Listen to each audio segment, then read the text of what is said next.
And joining me right now is Dr. Jake Wegmann from the University of Texas. Thank you so much for being here. Thanks for having me, Jennifer. Okay, so you were at that hearing. We've heard so many solutions, and this is a problem plaguing a lot of Texas. What are the possible legislative solutions discussed at that hearing? One of the things that's so challenging is that to make progress on this issue, they have to take on all these different aspects of it all at once. So building more low-income housing, removing some of the barriers that make it take longer and cost more than it should to build new market rate housing, and keeping existing homeowners from having to leave their homes because of rising property taxes. And a lot more beyond that. That's just scratching the surface there. And so you just referenced the barriers that are there. What are some of the barriers, some of the challenges that different communities across Texas are facing as it relates to affordable housing?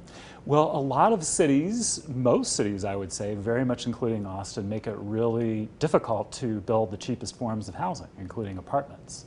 And so the state legislature before has always said, well, we're going to let cities handle that how they want to.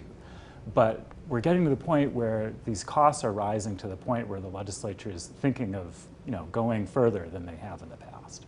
And so you joined a group of experts from across the state who were there testifying. What are some solutions that you all are offering to tackle this? Well, one possible policy that we're really excited about is the state legislature coming in and saying, if you're a city, you can't require a house to be on a certain minimum lot size. So there are communities in Texas that will say, we're not going to let you build a house unless it's on 10,000 square foot lot minimum, maybe bigger. And of course, that just drives up costs of housing. And then Dr. Wegmann, you look very closely at this. Can you give us a statewide perspective? Sometimes in Austin, I think we think that we might be the most expensive city to live in, but we know out west that people in West Texas are certainly dealing with this as well. So what trends are we seeing statewide? Well, you're absolutely right about that. And it is probably worse here in Austin than it is anywhere else, but it is truly a statewide issue. And I think communities that weren't used to thinking about this all of a sudden are finding themselves in a housing crunch.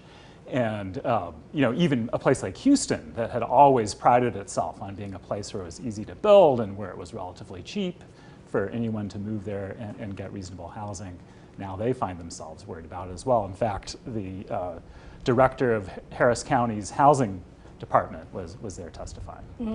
Okay, so much to dig into with this. I know that we could talk hours probably about this, but Dr. Jake Wegmann, thank you so much. We know that we'll continue following this into the legislative session. I appreciate you covering this important issue. Thank you.